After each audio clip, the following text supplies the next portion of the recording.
It was time for Jesus to get out of the public eye. He had just learned of the beheading of John the Baptist, and so it was time for him to grieve and to regroup with his disciples.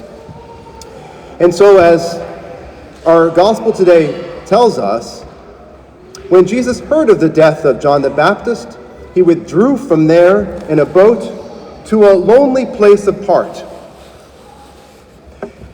But when the crowds heard of it, they followed him on foot from the towns. And he went ashore, and he saw a great throng waiting for him. As long as I can remember, whenever I read this passage, inwardly I groan. I think, how did Jesus handle it? He'd finally gone to get a break from all his ceaseless activity, to get out of the public eye. And the people had to have known that he was trying to get apart by himself, but they beat him there, and the throngs were on the shore when he arrived. So we know from the passage how he handled this. There may have been an ellipsis.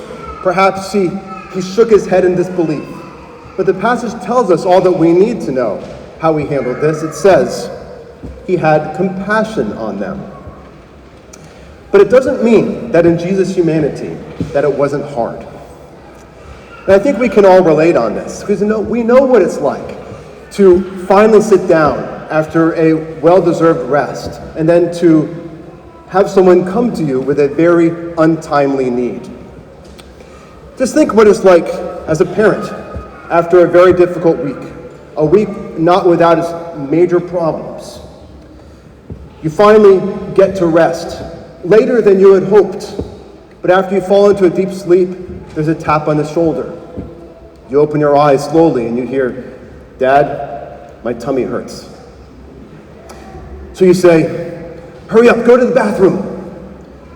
But it's too late, because on the way there, the little boy loses his dinner all over the carpet. Now you know what your night's going to look like, and there goes your rest.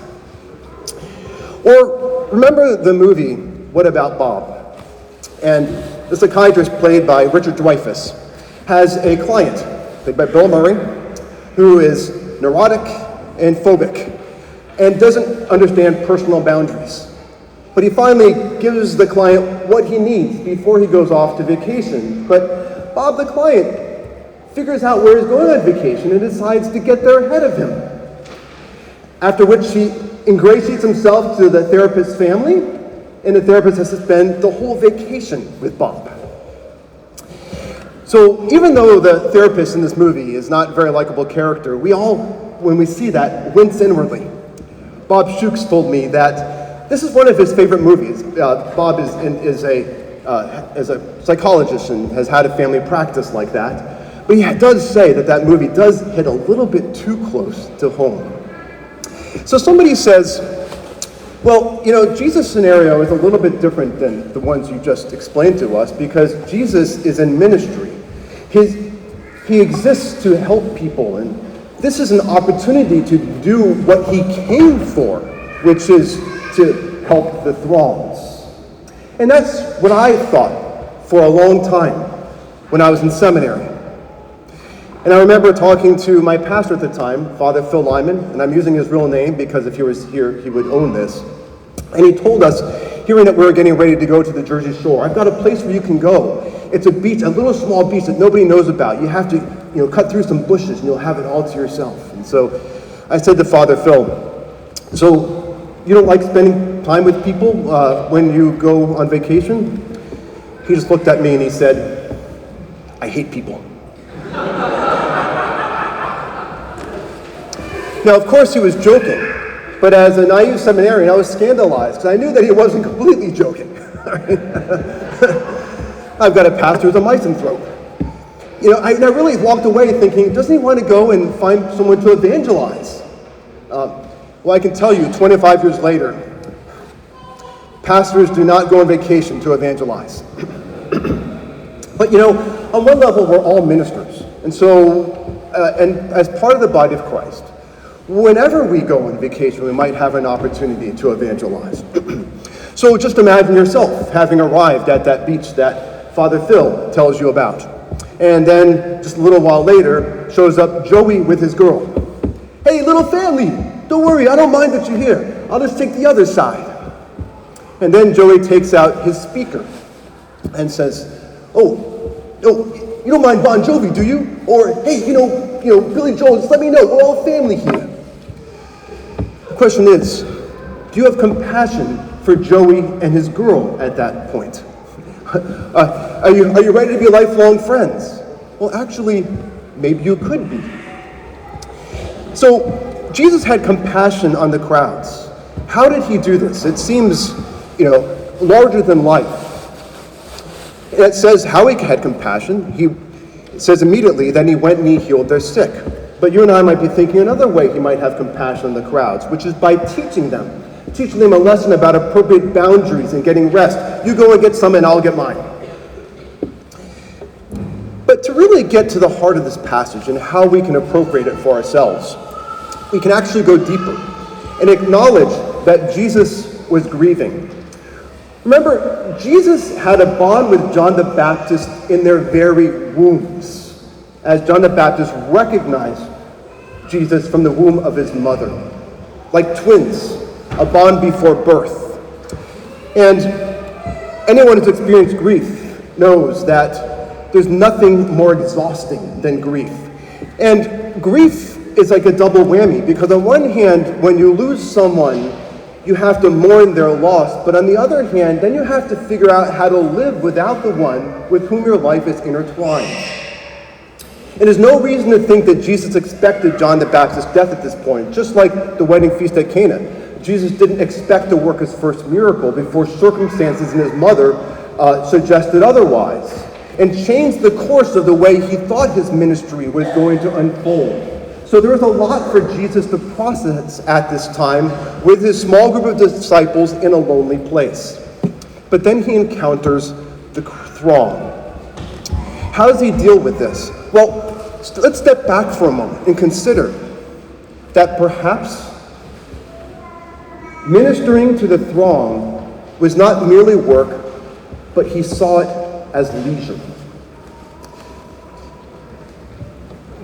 To help us to get to the heart of this, let's consider Joseph Piper's famous work, Leisure as the Basis of Culture. It's a very provocative title. But in order to understand how leisure can be the basis of culture, begs the question about what he means by leisure. And Joseph Pieper, when he spoke of leisure, said that it's not just to cease from effort and activity, but no, it's to see your effort as a good for its own sake. That is, seeing the effort that you don't do it for money or for your boss or to get acclamation from others. And so likewise, Jesus could have approached the situation, and rather than saying, oh, the Father wants me to do this now, or what will the people think if I don't help them? But to see that healing them is a good for its own sake. And so we know many people who had a love for the work but then lost it. And I think of a rider for a professional cyclist after the Vuelta a España, which is the Tour de France, so to speak, in Spain, said that when his last race, he had an apartment in Madrid. He just rode to the finish line, rode to his garage, hung up his bike, and said, that was it. But then there's Greg LeMond, that great cyclist, who continued to cycle new charity rides and enjoy it with the same beat-up old shoes that he had back when he was a professional a decade later. To see the effort as a good for its own sake. And we can even see our work that way when we're called to do it. So think of a girl, and now let's tie this, by the way, to how to do so even in the midst of grief. Think of a young woman whose boyfriend just broke up with her, but she had thought she might be able to marry that guy. So, but just after she ends the call, what does she want to do? She wants to go home. She wants to have a good cry. She wants to talk to her girlfriends and have them console her, and she wants to make a big batch of popcorn. But then as soon as she ends the call, instead, her aunt gives her a call and says, "Oh, I'm so glad I got a hold of you. Can you take care of the little boys? Because I've got something I need to do." And she thinks, of all times, how am I going to fix my makeup? How am I going to act like everything's okay? But then she realizes, you know what? I'm needed. The world isn't over. And she goes and she helps those little boys. And she realizes that was the most healing thing that she could do. Good for its own sake. I've got my own story. So, as most of you know, I lost my son 6 years ago. And this is the first year in which the days in which Isaac was killed lines up with the days of the week this year. So certainly reliving it in a certain way, because yesterday was August 1st when he died, and today was the day in which I had to come and say Mass here immediately afterwards. And so you can imagine what that was like. I had talked to my bishop the day before and a couple of priests, and I thought, I didn't have anyone to call to take my place, but they might send somebody. And if they did, I thought, well, I would certainly accept that. That'd be the reasonable thing to do. But secretly, I actually kind of hoped they wouldn't send somebody. The morning of the following morning, Abby and I had not eaten nor slept, not possible, since we heard of the news of our son's passing. She said, "How can you go there? You can't go there." I said, "Who else is going to say the Mass?" Some of you were here when I said, yes, there's no better place for me to be, because here is the Eucharist where I'm closest to God. And also, by the way, closest to my son. And so it is that the disciples had something that they didn't expect coming to them. So on one level, I think I could just end right here, but let's look at the rest of the passage, even just briefly, so we can appreciate a little bit more how all this can be true for us at all times. And so the disciples here, at the end of the day, said that this is a lonely place and the day is now over. Send the crowds away to go into the villages and buy food for themselves. Now that's very reasonable, isn't it? But you understand, these people could have made that choice themselves. They knew that they were hungry, but no, they wanted to be there with Jesus. And so what does Jesus say to the disciples? He says, "You give them something to eat." So of course this is the entree to the feeding of the 5,000, which they never imagined could happen.